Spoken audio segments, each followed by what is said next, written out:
오늘 하나님의 말씀 예레미야서 31장 31절부터 34절까지 개정개혁과 새 번역으로 함께 보겠습니다. 31절, 32절 제가 읽고요. 33절, 34절은 우리 같이 한 목소리로 읽겠습니다. 여호와의 말씀이니라. 보라, 날이 이르리니 내가 이스라엘 집과 유다 집에 새 언약을 맺으리라. 이 언약은 내가 그들의 조상들의 손을 잡고 애굽 땅에서 인도하여 내던 날에 맺은 것과 같지 아니할 것은 내가 그들의 남편이 되었어도 그들이 내 언약을 깨뜨렸음이라. 여호와의 말씀이니라. 같이. 그러나 그날 후에 내가 이스라엘 집과 맺을 언약은 이러하니 곧 내가 나의 법을 그들의 속에 두며 그들의 마음에 기록하여 나는 그들의 하나님이 되고 그들은 내 백성이 될 것이라. 여호와의 말씀이니라. 그들이 다시는 각기 이웃과 형제를 가르쳐 이르기를 너는 여호와를 알라 하지 아니하리니 이는 작은 자로부터 큰 자까지 다 나를 알기 때문이라. 내가 그들의 악행을 사하고 다시는 그 죄를 기억하지 아니하리라. 여호와의 말씀이니라. 아멘. 네, 세 번역으로도 함께 보겠습니다. 이것도 33절, 34절은 함께 읽으시겠습니다. 그때가 오면 내가 이스라엘 가문과 유다 가문에 새 언약을 세우겠다. 나 주의 말이다.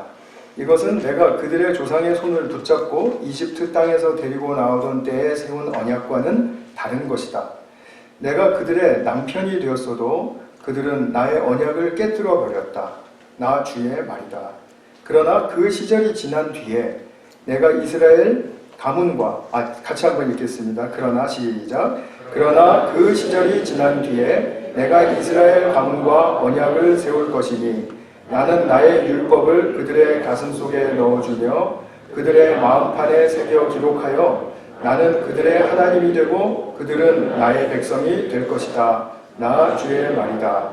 그때에는 이웃이나 동포끼리 서로 너는 주님을 알아라 하지 않을 것이니 이것은 작은 사람으로부터 큰 사람에 이르기까지 그들이 모두 나를 알 것이기 때문이다. 내가 그들의 허물을 용서하고 그들의 죄를 다시는 기억하지 않겠다. 나 주의 말이다. 아멘. 네, 오늘은 이제 이사야 다음 책인 예레미야서를 개관하겠습니다. 우리 성경 큰 숲보기 25번째 시간인데요. 우리 여러분들이 이렇게 그야말로 뚝심을 잃지 않고 잘 우리 요한계시록까지 가실 수 있기를 간절히 바라고요. 또 격려를 드립니다. 우리 예레미야서는 다른 책들을 읽는 것과는 좀 다르게 느껴지는 부분이 있습니다. 그것은 왜 그러냐면 다른 책들은 그래도 대부분 이제 역사적 순서대로 기록이 되었는데 예레미야서는 그렇지가 않습니다. 그래서 여호야김 4년째 되는 해를 굉장히 중요하게 여기기 때문에 그 해를 딱 기록해 놓고 그 다음에 그 앞으로 가서 설명을 쭉 해오고 그 다음에 또 여호야김 4년째 또 앞으로 돌아가서 또 다른 측면에서 또 설명하고 그래서 시대적으로 오락가락하기 때문에 처음 읽는 분들은 이게 도대체 왜 이렇게 순서가 뒤죽박죽이야 이렇게 생각하시기가 쉽습니다. 그러나 선지자의 메시지는 명확합니다. 오늘 예레미야서에 나오는 몇 가지 큰 주제들이 있지만 그 주제 중에서 새 언약이라는 여러분들도 많이 들어보셨을 그 주제에 관해서 제가 좀 설명을 드리고 말씀을 살피도록 하겠습니다. 한국의 김기석 목사님이라는 문학평론도 하시면서 또 사역을 신실하게 잘 하시는 그 목사님이 계세요. 그분 강연을 제가 듣다 보니까 그분이 이제 하이데거라는 철학자를 인용하는 그 부분을 제가 인상 깊게 들었습니다.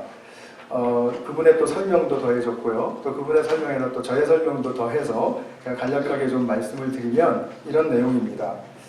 하이데거라는 그 현대 철학자는 인간에 대해서 묘사하기를 인간은 세상에 청탁 없이 내동댕이 쳐진 존재다라고 했습니다. 이것이 그냥 우리가 하는 보통 하는 내동댕이 친다라는 말보다는 그 자기들 나름대로의 그 철학적인 용어를 만들어서 이제 thrownness라는 말을 썼습니다. 사람은 누구나 다 이 세상에 올 때 누구와 약속을 하거나 계약을 맺고 오는 건 아니죠. 그럼 어떻게 하다 보니까 여기 있게 됐습니다. 그런데 이미 세상에 존재하고 있다는 사실을 발견했을 때 그 세상에서 사는 삶이 참 힘들다라는 거죠.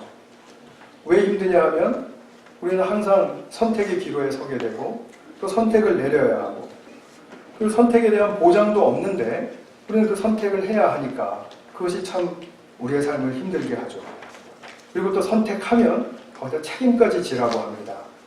그러니까 삶이 더 무겁게 느껴질 수밖에 없겠죠. 그래서 사람은 불안을 기저에 깔고 산다라는 것이죠.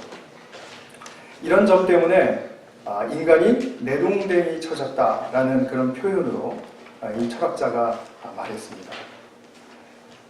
우리가 이 인간의 이 실제 모습, 이 불안하고 그리고 이 힘든 또 불안을 넘어서 또 분노하게 되는 그런 그 삶의 그 전반적인 모습을 보면 그것은 사실이라고 인정할 수 있습니다. 우리의 삶이 다 그러하지 않습니까? 여기까지는 우리가 실존으로서 인정할 수 있습니다. 그러나 하나님은 우리가 이러한 이 세상에서 살아가는 이러한 모습을 더 넘어서기를 원하신다는 것을 오늘 우리가 예레미야서를 통해서도 확인을 해볼 수가 있습니다. 예레미야 시대에 국가의 패망이 이제 코앞에 닥쳤습니다. 바벨론만 쳐들어오는 것이 아니라 그 동맹국들 주변에 있는 그 친구였던 국가들이 다 돌아서서 자기들을 이제 겨냥하고 있습니다. 그러니까 미사일을 겨누고 있고 그 다음에 뭔가 무서운 무기들이 지금 닥치고 있다는 거죠.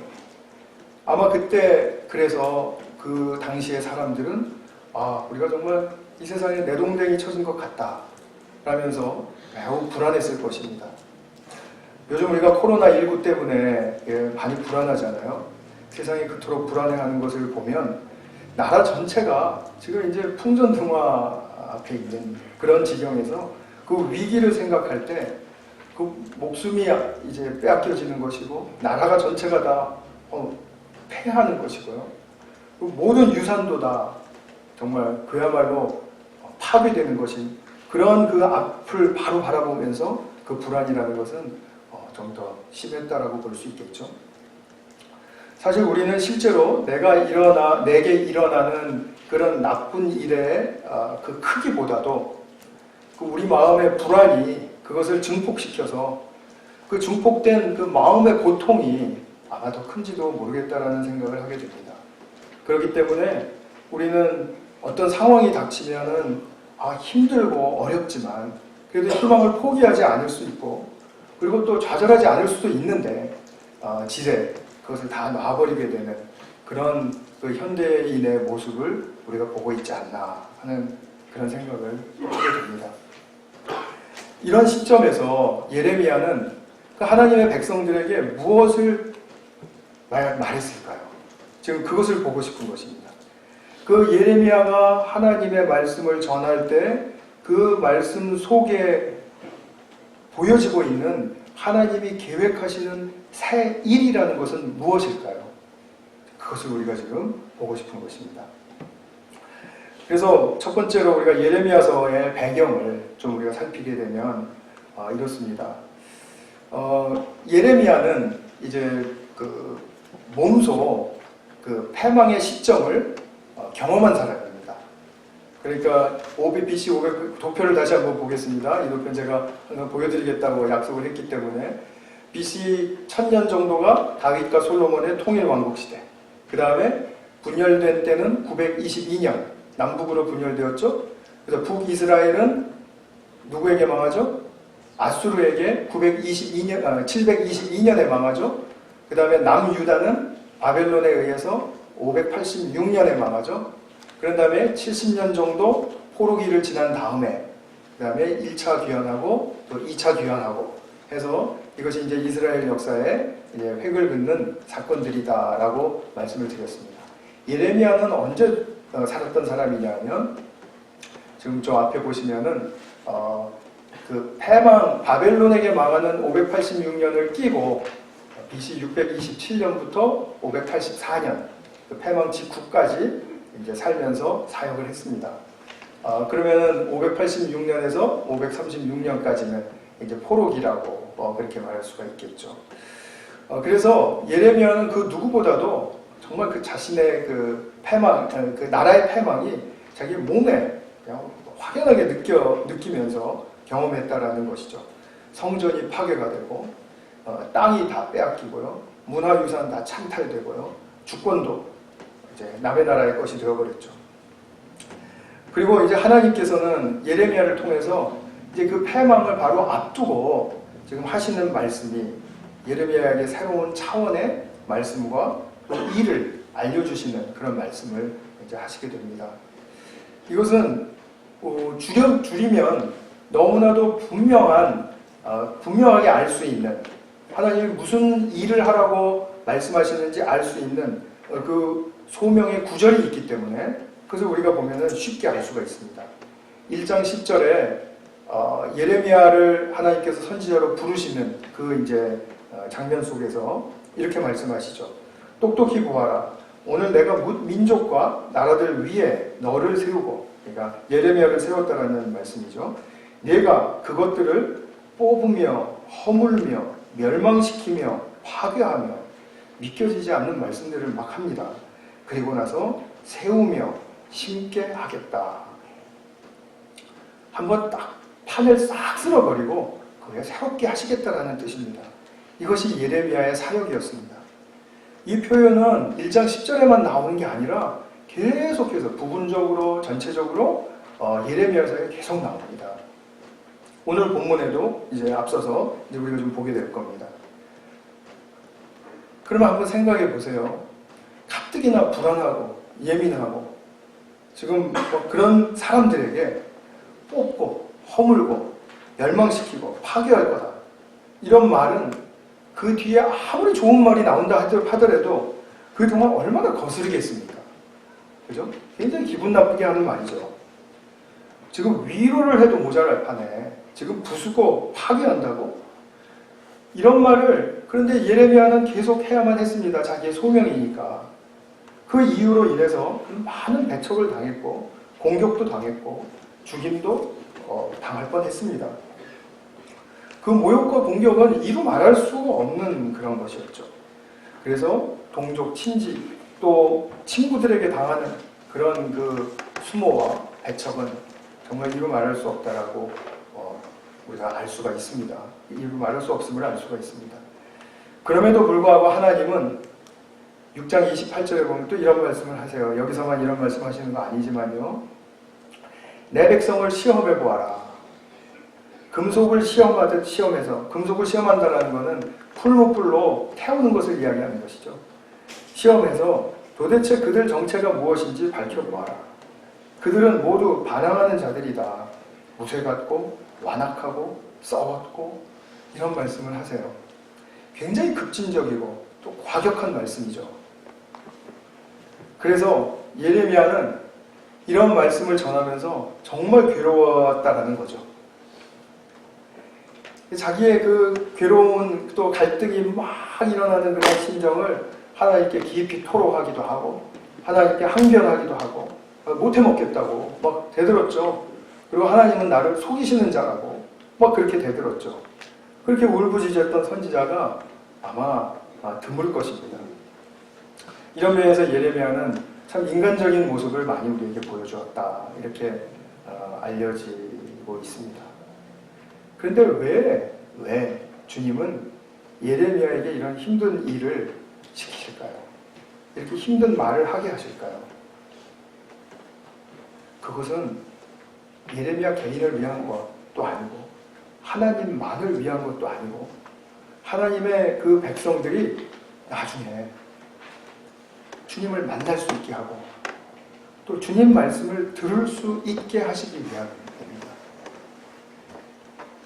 여러분, 이것은 주님을 만나서 그래서 우리가 무언가를 해야 된다고 생각을 하지 않습니까?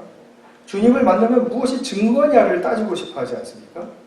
그런데 그런 증거가 나타나고 하는 모든 것들은 그 다음 중요한 이야기들입니다. 정말 중요한 것은 뭐냐면 내가 주님을 만났느냐라는 것입니다. 내가 진짜 지금 주님의 말씀을 듣고 있느냐라는 것입니다. 그것이 목적입니다. 저는 여기에서 주님의 말씀을, 예언의 말씀을 통해서 저희 목회의 철학을 다시 한번 확인합니다. 저는 여러분들과 함께 공동체 생활을 하면서 무슨 일을 계획하고, 그래서 그것을 잘 이루고, 그래서 그것 때문에 서로 기뻐하고 즐거워하고, 그리고 그것 때문에 서로 유익을 얻고, 그리고 우리의 공동체의 역사에 즐거운 기억으로 남기고 하는 그런 것이 1차 목표가 아니라, 그거 중요합니다. 제가 중요하지 않다라고 말씀드리는 게 전혀 아닙니다. 그것보다도 더 중요한 것은 우리 교회의 목양사역을 통해서 여러분들이 주님을 계속해서 만나는 자리까지 인도해 드리는 것입니다. 그리고 여러분들이 주님의 말씀을 들을 수 있도록 계속해서 도와드리는 것입니다. 근데 이것을 무시하고 우리가 무언가를 이루고자 하는 꿈이 있다면 그것은 순서가 바뀐 것이죠. 저는 여러분들과 제가 날마다 주님을 만나기를 원하고 주님 말씀 앞에 진지하게 서서 그분의 음성을 듣기를 원합니다. 그것이 저의 목표의 최우선적인 목표이고 목적입니다.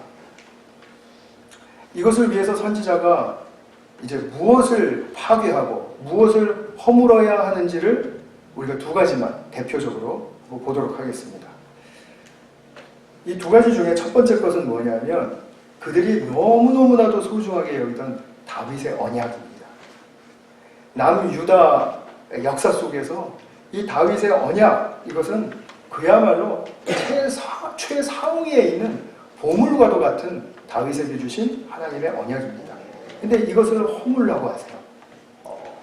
그 이유를 제가 지금 설명드리려고 합니다. 하나님은 다윗에게 너의 후손을 통해서 너의 왕국을 영원히 하시겠다라고 약속하셨습니다. 너의 후손을 통해서 너의 왕국을 영원히 하시겠다라고 약속하셨습니다. 이것은 이스라엘에게 그야말로 중요한 약속이죠. 왜냐하면 다윗 왕국은 실제로 역사 속에서 가장 최상위의 축복을 누렸고 최고조의 상태를 누렸습니다. 그리고 하나님과 또 이웃 나라에도 정말 가장 선한 영향력을 막대하게 끼쳤기 때문에 정말 제사장 나라로서 세상의 유익을 추구하는 제국으로서가 아니라 하나님의 제사장 나라로서 하나님과 이웃 나라들을 위해서 정말 많은 쾌거를 이루었던 그런 왕국이었습니다. 그래서 유대인들은 아직도 다윗의 별을 그들의 국기에다가 그려놓고 다윗 왕국이 재현되기를 기다리고 있는 건 아닙니까? 그런데 예레미야는 이 다윗의 왕국이 재현되는 것을 민족적인 자기들만의 유산으로 받는 것은 온당치 않다라고 지금 강조하고 싶은 것이죠.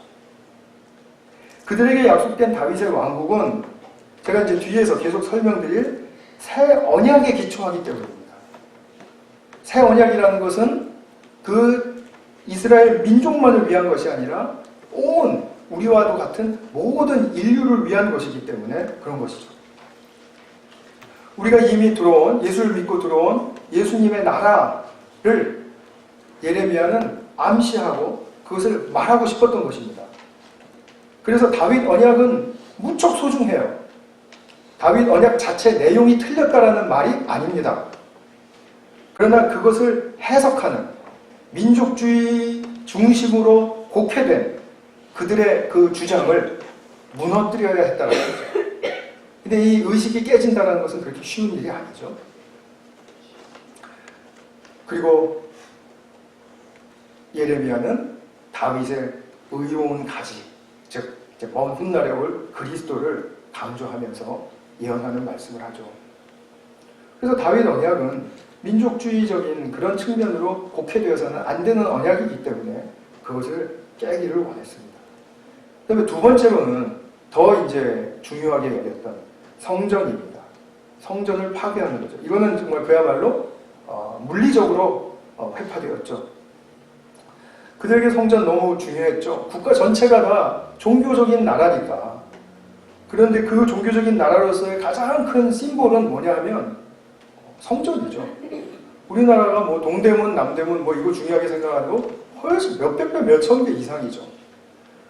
그들에게 하나님이 주신 율법과 하나님이 함께 거하시는 성전이 그 나라의 주체성을 지키기 위해서는 가장 중요한 기초였다는 것입니다. 그래서 제가 지난주에도 언급했듯이 자기들 성전에 계시는 하나님은 그야말로 누구에게도 질 수 없는 가장 탁월하신 분이죠. 누구에게도 질 수 없는 분이기 때문에 성전은, 하나님이 계시는 성전은 회파될 수 없죠. 그러면 그 회파되지 않는 성전을 가지고 있는 유대인 백성들은 또한 안전한 것이죠. 자기들 그렇게 믿었던 겁니다.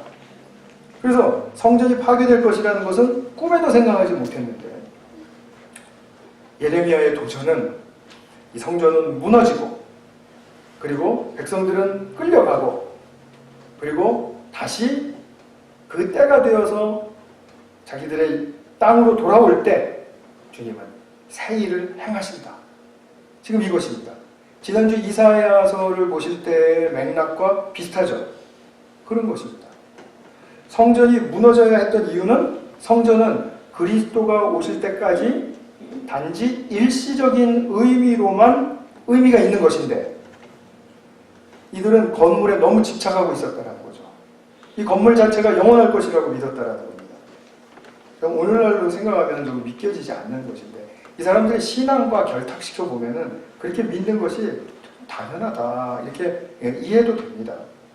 그래서 그들은 건물의 시대를 넘어서 하나님이 새로운 방식으로 우리와 거하시는 그러한 때를 볼 수가 없었던 것입니다. 하나님이 새로운 방식으로 우리와 거하시는 때는 언제이죠? 그리스도가 오셨고 또 성령 안에 우리가 거할 때, 그러니까 우리 교회 안에 거하시는 그런 보이지 않는 건물로서가 아니라, 보이는 건물로서가 아니라 보이지 않는 우리의 모임 속에 거하시는 그런 하나님의 임재를 이 사람들은 그 건물이라는 그 방해물 때문에 내다볼 수 없었다는 것입니다. 그러니까 당연히 그 결과로 하나님의 새 일은 들을 수도 없고 알 수도 없는 것이죠. 그렇기 때문에 일단 성전을 정리하고, 그리고 그 위에서 어떠한 신앙이 일어날 것인가를 가르쳐주고 싶은 것입니다. 줄이면 다윗 언약과 성전의 참 의미를 다시 심고 세우기 위해서 민족의 시련이라는 역사적인 일들이 지금 허용되고 있음을 예레미야는 알았을 뿐만 아니라 확신했던 거죠. 이것은 진정한 개혁이죠. 외관상 개혁이 아닌 그런 깊은 근본적인 개혁이죠. 뭐 법을 하나 더 만들고 법을 하나 더 빼고 뭐 그런 개혁이 아닌 거죠. 완전히 사람을 내면의 심지부터 바꾸어 보시겠다는 그런 하나님의 개혁이 서려 있는 말씀이죠. 그래서 두 번째 단락에서 보고 싶은 것은 옛 언약과 다른 새 언약입니다. 이 옛 언약에 대해서는 우리가 시내산 광야에서 출애굽한 백성들이 맺은 언약이라는 걸 우리가 다 잘 알고 있죠. 그 옛 언약의 중심은 돌판에 새겨진 십계명과 그것으로부터 이제 부수적으로 따라오는 그 율법의 조항들입니다. 그것이 옛 언약이에요. 이것을 지키고 또 그것을 잘 살아내는 그런 그 하나님과의 언약의 관계를 백성들은 맺었던 거죠. 그러나 지금 예레미야를 통해서 하시고자 하는 말씀은 이제 새 언약입니다. 근데 이 새 언약에는 이 배경이 있어요. 배경이 있는데 이걸 간략하게 살펴보면 30장에서 31장까지 아주 길게 나오지만 그래서 간략하게 31장 23절부터만 우리가 살펴보면 이런 내용입니다. 포로로 잡혀간 사람들이 돌아올 때 그때 다시 심고 세우실 것이다. 그 전에는 하나님께서 뽑고 부수고 무너뜨리셨지만 이제 돌아올 때는 심고 세우실 것이다. 그래서 그때가 오면 이스라엘에게 새 언약을 이루시겠다는 겁니다. 세우시겠다는 겁니다. 그래서 이제 그 내용을 네 가지로 나누어서 볼 수가 있는데 아까 저와 우리 성도님들이 같이 읽으신 부분이에요. 33절과 34절. 첫 번째 것은 뭐냐면 율법을 가슴 속에 넣어주시겠다는 겁니다. 마음판에, 마음의 이 비 위에 새겨주시겠다는 거예요. 근데 옛 언약은 어디에 새겨졌었죠? 돌판에 새겨졌었죠. 이것이 이제 다른 것입니다. 그 다음에 두 번째로는 그렇게 가슴 속에 말씀을 심어주시고 감동시키심으로써 하나님이 그들의 하나님이 된, 우리의 하나님이 되시는 거죠. 그리고 그들은 나의 백성이 된다 라는 말씀으로 이제 천명하십니다. 그 다음에 세 번째로는 더 이상 주님을 알라라고 말할 필요가 없어질 것이다. 지금 그 말입니다. 모두가 주님을 알기 때문에. 그러니까 작은 자부터 큰 자까지, 나이가 아주 어린 자부터 노년에 이르기까지 어떤 자든지 간에 하나님을 모르는 자가 없을 것이다. 그 다음에 네 번째로는 허물을 용서받는다. 죄를 기억지 않으신다. 지금 이런 말씀으로 새 언약이 구성이 되어 있습니다. 자, 그러면 새 언약은 옛 언약과 내용적인 측면을 지금 다루고 있는 것이 아니죠. 내용적인 측면에서 새 언약과 옛 언약이 다른 게 아닙니다. 옛 언약의 내용을 그대로 가져옵니다. 그러나 새 언약에서 강조하고 싶은 것은 말씀을 받는 방식, 하나님을 아는 방식이 새로워져서 하나님의 꿈을 이루어지게 한다라는 그런 측면의 말씀을 하고 있는 것입니다. 무엇이 달라진다고요? 말씀을 받는 방식, 하나님을 아는 방식이 달라지는 겁니다. 그 방식이. 그래서 말씀이 먼저 어떻게 그래서 예루살렘으로 포로 후에 돌아오고 난 다음에 이스라엘 백성들은 과연 그들의 삶에서 근본적으로 또 내면적으로 무엇에 초점을 기울이고 우선순위로 삼아야 하는가? 무엇을 추구해야 하는가? 지금 그 부분에 대해서 지금 새 언약이 우리에게 가르쳐주는 바가 명확하다는 것입니다. 그래서 다시 한번 제가 아까 말씀드린 네 가지를 조금 부연 설명을 붙여서 다시 설명을 드리겠습니다. 첫 번째 게 무엇이었죠? 하나님의 말씀을 마음속에 새겨준다는 말씀이었죠. 자, 마음에 새겨주신다는 말이 뭐예요? 우리의 성품에 도전이 있게 하고 우리의 감정과 정서에 울림이 있게 하고 그 다음에 우리의 안목에 변을 내가 이걸 잘못 봤구나 하게끔 스스로 깨닫게끔 안목에 그러니까 나의 내면의 모든 것에 감동을 주신다는 얘기죠. 사람은 감동받지 않고는 안 변하거든요. 그냥 해라 말라 이런 말로 해서는 절대로 자원하는 마음이 생길 수가 없는 존재들이거든요. 그건 우리의 한계가 아니라 우리의 속성입니다. 속성. 그냥 하라면 하고 말라면 말지만 감동을 받아서 이건 뭐 왜 그렇게 해야 되는지 사실 자기에게 이렇게 특별히 불편하지 않으면 묻지도 않고 그냥 그렇게 합니다. 안 하고요. 그런데 하나님은 그렇게 하기 싫으시다는 거죠.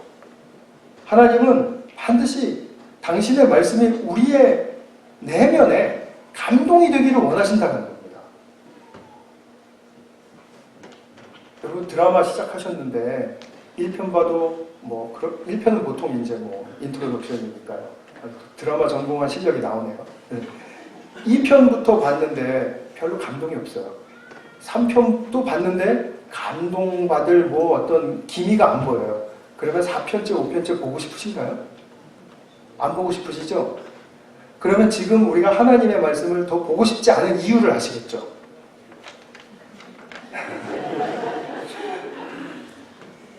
그래서 그런 거죠. 그냥. 이유는 분명하죠.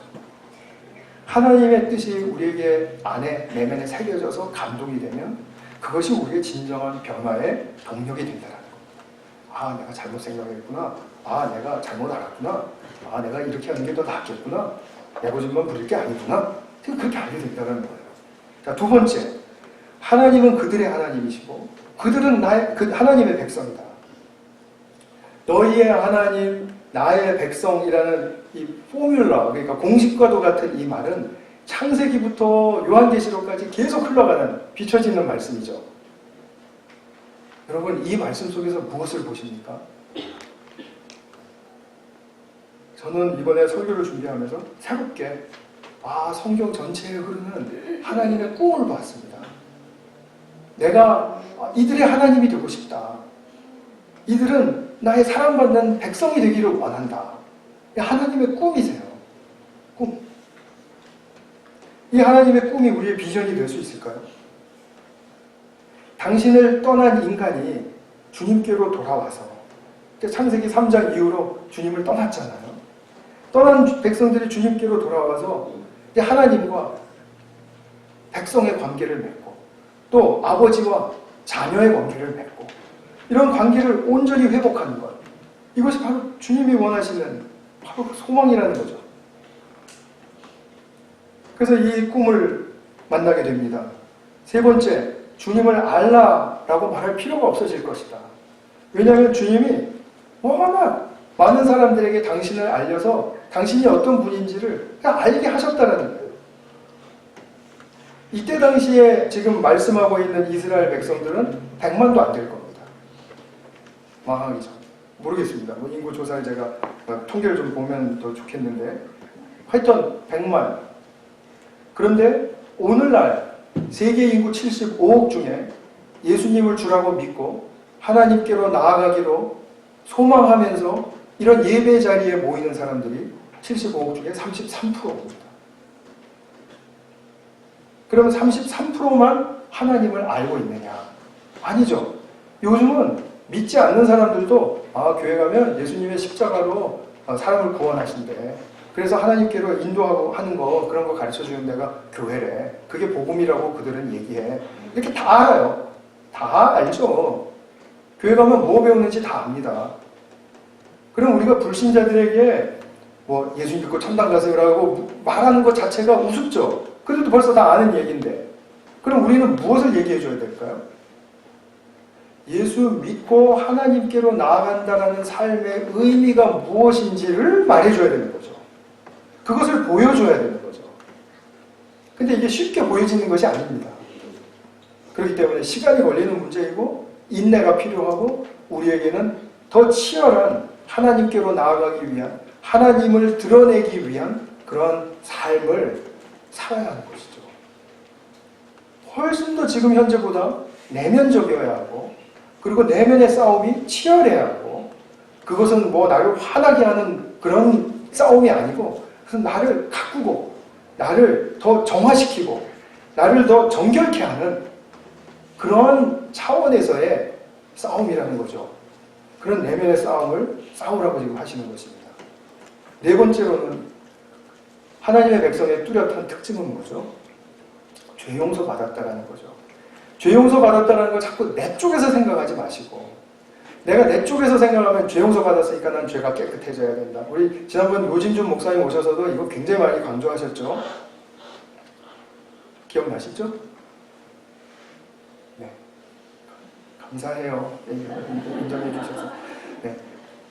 내 쪽에서 깨끗해졌다라는 말이 아니라 어떤 죄를 짓든지 간에 그 죄를 고백하면서 잘못했다라는 것을 인정하면서 하나님께로 나오면 그 죄를 불문하고 받아주신다라는 게 하나님의 죄 용서입니다. 죄 용서의 주체가 누구세요? 하나님이시죠. 하나님이 죄 용서하셨다라는 말은 하나님께서 내가 너희들을, 나에게 나오는 자들을 내가 받아줄 거야. 그 말입니다. 그 말. 그러면 나의 오염된 죄, 마음속 깊이 숨겨졌던 죄가 아직까지 없어지지 않고 있는데, 그럼에도 불구하고 주님께로 나아가면 주님은 받아주신다는 거니까. 주님이 받아주신 그 삶 속에서, 그 과정 속에서 주님이 어떤 분이신가를 알게 되고, 그리고 주님이 어떤 마음을, 내게 사랑의 마음을 가지고 계신지를 알게 되면, 그러면 그것에 힘입어서 나의 삶이 새로운 역사로 들어가게 된다. 새 일이 일어나게 된다. 이것이 새로운 축복이고, 또 하나님께서 나에게 열어주시는 유업의 세계이고, 이런 것이죠. 이것은 그 누구도 하나님께로 나아가고 난 다음에 어떤 구체적인 삶의 변화가 일어날 건지 말해줄 수 없습니다. 저는 제가 제 자신도 오늘 예배를 하나님 앞에서 이렇게 드리고 난 다음에 어떠한 새로운 변화를, 새 일을 기대합니다. 그러나 그 새 일의 구체적인 것은 그분이 열어주시는 그 때에 가서 알 수 있는 것이지 내가 미리 짐작하고 알 수 있는 게 아니에요. 그렇기 때문에 우리는 누구에게서도 그 사람에게 새 일이 일어나면 어떤 변화가 일어날 것이라고 기대할 수 없어요. 엄밀히 말하면. 무슨 말씀인지 아시겠죠? 아, 믿는 사람은 저래야 되는 거야 라고 말할 수 없다는 거예요. 단지 하나님 말씀 앞에, 하나님의 임재 앞에 나아가게 되면 그것으로 말미암아 당사자가 하나님으로부터 힘을 얻고 어떤 변화를 겪게 되는 것은 그 다음의 문제라는 거죠. 우리는 말할 수 없다는 거죠. 새 사람이 된다는 의미를 아시겠습니까? 새 사람이 된다는 의미는 내가 뭔가 됐다는 걸 얘기하는 게 아니에요. 내가 지금 어떻게 살고 있는가를 말하는 거예요. 살고 있는 거, 어떻게 살고 있는가? 주님 앞에 말씀으로 나아가고 있는가? 주님 앞에 임재를 그리워하며 그것을 나아가고 있는가? 그런 삶을 이야기하는 것입니다. 이것이 나의 인생에서 가장 큰 우선순위다. 이것이 가장 어떤 보물보다도 나에게 소중한 그런 삶의 방식이다. 이것은 누구도 나에게서 빼앗을 수가 없고, 그리고 나는 이것을 중심으로 해서 나의 인생을 갖고 갈 것이다. 나는 이것이 나의 인생을 제대로 살아가는 길임을 나는 믿고 따라갈 것이다. 신앙이죠. 믿고 바라보는 삶. 그러나 우리는 이제 예배가 끝나고 현실로 돌아가게 되면 또다시 새 사람은 무엇인가? 나는 왜 여기에 있는가? 나는 어디에서 왔는가? 자꾸 찾아야 되겠죠. 자꾸 고민하셔야 돼요. 자꾸 고민하셔야 됩니다. 답은 이미 다 주어져 있습니다. 답은 이미 주어져 있는데 우리는 그 답의 진가를 모르고 있는 거예요. 아, 그거였어? 그렇게 들리시면은 아직 못 만나신 거예요. 와, 그거였어? 그러면 만나신 거예요. 아, 정말 답답합니다. 저도 그 뉘앙스로 설교를 해야 되니까 참 그렇죠. 그러면은 새 언약으로 말미암아 이루어지는 나라는 어떤 나라인가? 마지막으로 이 부분 보겠습니다. 백성들이 포로 생활을 통해서 하나님이 정화시키고 또 새 삶을 위한 준비가 끝나고 돌아오면, 귀환하면 이런 삶에 초점을 기울이라는 것입니다. 물론 새 언약의 삶이 하나님의 부르심 없이 이루어지지 않습니다. 또 우리의 노력 없이 이루어지지 않습니다. 둘 다 필요합니다. 근데 하나님이 원하셨던 것을 우리가 알아야 된다는 거죠. 먼저 귀환 후에 예루살렘으로 다시 돌아갔을 때 원하셨던 게 무언가? 너희들 더 강해져야 된다. 더 착해져야 된다. 더 잘해야 되고 더 많이 해야 된다. 이게 아니고, 새 언약의 내용을 보시면 아실 수 있죠. 마음에 새겨주는 그 말씀을 받아야 한다. 나는 너희의 하나님이 되기를 원하고 너희는 나의 백성이 되기를 원하는 그 나의 꿈을 같이 실현해 가기를 원한다. 이건 아니겠어요? 하나님께 온전히 죄 용서함을 받고 받아들여진 존재라는 것을, 사랑받는 존재라는 것을 깊이 깨우쳐야 된다. 이것이 우선순위라는 문제 아니겠습니까? 이거죠, 이거. 이렇게 사는 백성들과 함께 사는 나라, 그것이 바로 하나님이 꿈꾸시는 새 언약의 나라이죠. 우리에게 무슨 성취를 하라고, 우리에게 뭐 일을 시작했으면 끝마치라고 그런 거 강요하거나 종용하시는 분이 아니라는 거죠. 뭘 그렇게 할 수 있으면 좋죠. 성취감도 느끼고 서로에게 격려도 되고 좋죠. 그러나 그것이 먼저가 아니라는 거. 그래서 예배를 중요하게 생각해야 되는 것이고, 일만 하는 것이 교회 생활이 아니라는 걸 알아야 되는 것이고, 봉사한다라고만 직분자가 되는 것이 아니라는 것이고, 그런 것이죠. 그래서 하나님과 친밀한 동행을 해라. 죄 용서받았다라는 그 누림은 하나님 품 안에서만 누릴 수 있는 것이므로 하나님의 품을 그리워하고 찾아라. 그런데 유대인들은 포로 후에 자기 땅으로 돌아온 다음에 잠시 그런 나라를 만드는 것 같아 보였는데, 이루지 못했습니다. 실패했습니다. 에스라를 중심으로 해서 또 느헤미야를 중심으로 해서 시건 터울도 몇십 년의 터울을 두고 그리고 자각과 말씀에 대한 자각과 부흥이 일어났지만 이내 곧 식어버렸습니다. 왜냐하면 또 그토록 소중한 말씀을 자기 나름대로 형식화한 그 작업 때문에 망한 거죠. 정말 우리가 아직도 되풀이하고 있는 오류 중에 하나죠. 나는 자기 나름대로 자꾸 말씀을 형식화하고 그리고 자기 나름대로 틀을 만들려고 해요. 그래서 그 안에 들어오지 못하면 아닌 것처럼 느껴지는 거예요. 비난은 안 할지라도. 그러니까 자꾸 자기 틀을 만들게 되고 그러다 보면 언젠간 자기 틀을 확 주장하는 때가 나타나게 되고 그래서 유대인들의 모습을 보거나 오늘도 우리가 반복하고 있는 이런 모습들을 보게 되면 하나님의 꿈은 꼭 실패한 것처럼 보입니다. 그런데 하나님은 실패하시지 않죠. 어떻게 이 실패를 전복시키셨습니까? 우리의 구주 예수님이죠. 그 민족 속으로 깊이 찾아 들어가게 하신 예수님께서 이 새 언약의 4가지의 내용 만만 보더라도 그 내용을 충실하게 당신의 삶을 통해서 이루어 내셨죠. 그죠? 이루어 내셨어요. 이루어 내셨으므로 새 언약의 나라는 어디에서 이루어졌습니까? 예수님의 삶을 통해서 이루어졌죠. 그럼 오늘날 우리가 옛날에 유대인들이 반복했던 그 오류를 겪을 그 위험성을 우리가 보면서 그것을 경계하면서 우리가 다시 한번 마음을 정돈하고 새롭게 해야 할 부분은 무엇입니까? 새 언약의 나라를 이루신 예수님을 내가 그야말로 정직하게 따라가겠다라는 바로 그 일념이죠. 그 믿음. 예수님께 이 새 언약의 성취의 길이 있습니다. 이것을 우리가 알고 예수님 따라가야 되는 거 아닙니까? 정말 이건 너무 깊은 소식이죠. 인간 그냥 놔두면 종교적인 그런 존재들밖에 되지 못합니다. 종교적인 외관상의 존재들. 그러나 하나님을 신실하게 따르는 예수님을 신실하게 따르는 백성들은 이 새 언약을 누리는 사람들이죠. 누리는 사람. 예수님이 십자가에 돌아가시기 전에 제자들과 만찬에서 제가 매일 성찬 때마다 읽어드리는 말씀을 하시죠. 포도주를 손으로 들어 올리시면서 뭐라 그러세요? 이 잔은 너희를 위하여 흘리는 내 피로 세우는, 내 피로 완성하는 뭐라고요? 새 언약이다. 새 언약이다.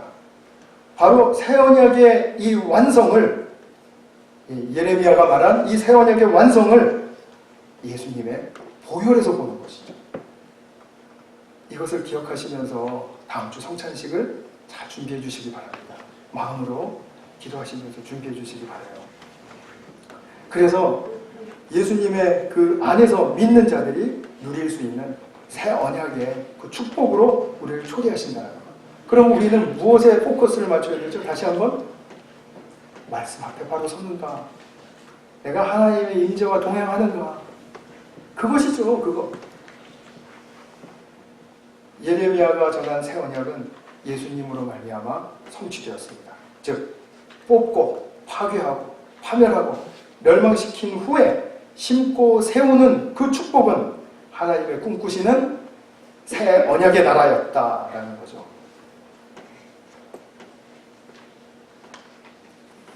감사합니다.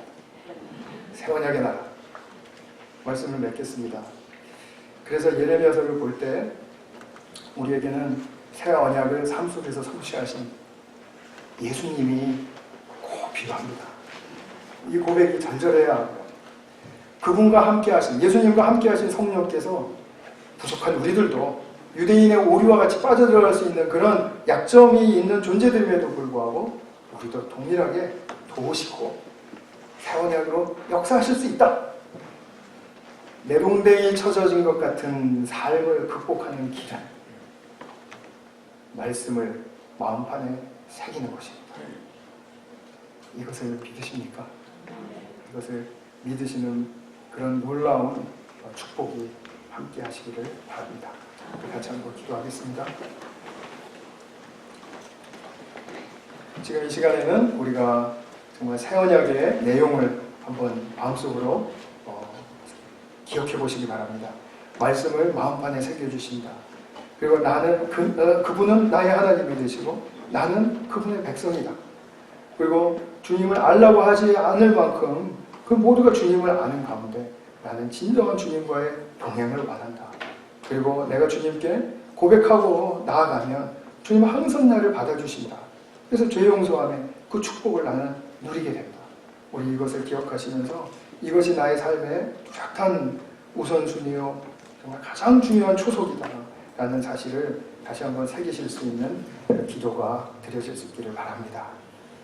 사랑하는 아버지 하나님, 정말 우리가 무엇이 가장 우선순위가 되어야 하는지에 대해서 다시 한번 새 언약을 통해서 살피게 하여 주신 것을 감사드립니다.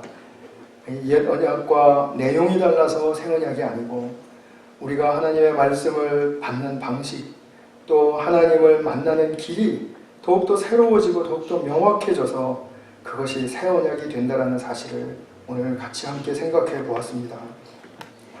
우리의 전인적인 측면을 도전하시고 또 거기에 은혜를 베푸시면서 우리를 새 사람으로 만들어 가시는 주님의 그 놀라운 역사에 우리가 정말 찬양하고 또 감사하는 마음으로 동참할 수 있도록 도와주시옵소서. 우리 오늘 새 언약에 정말 특별한 수혜자들이 되는 그런 축복을 우리 모두가 누릴 수 있도록 인도해 주시기를 빌고 원하고 우리 구주 예수 그리스도의 이름으로 기도하였습니다. 아멘.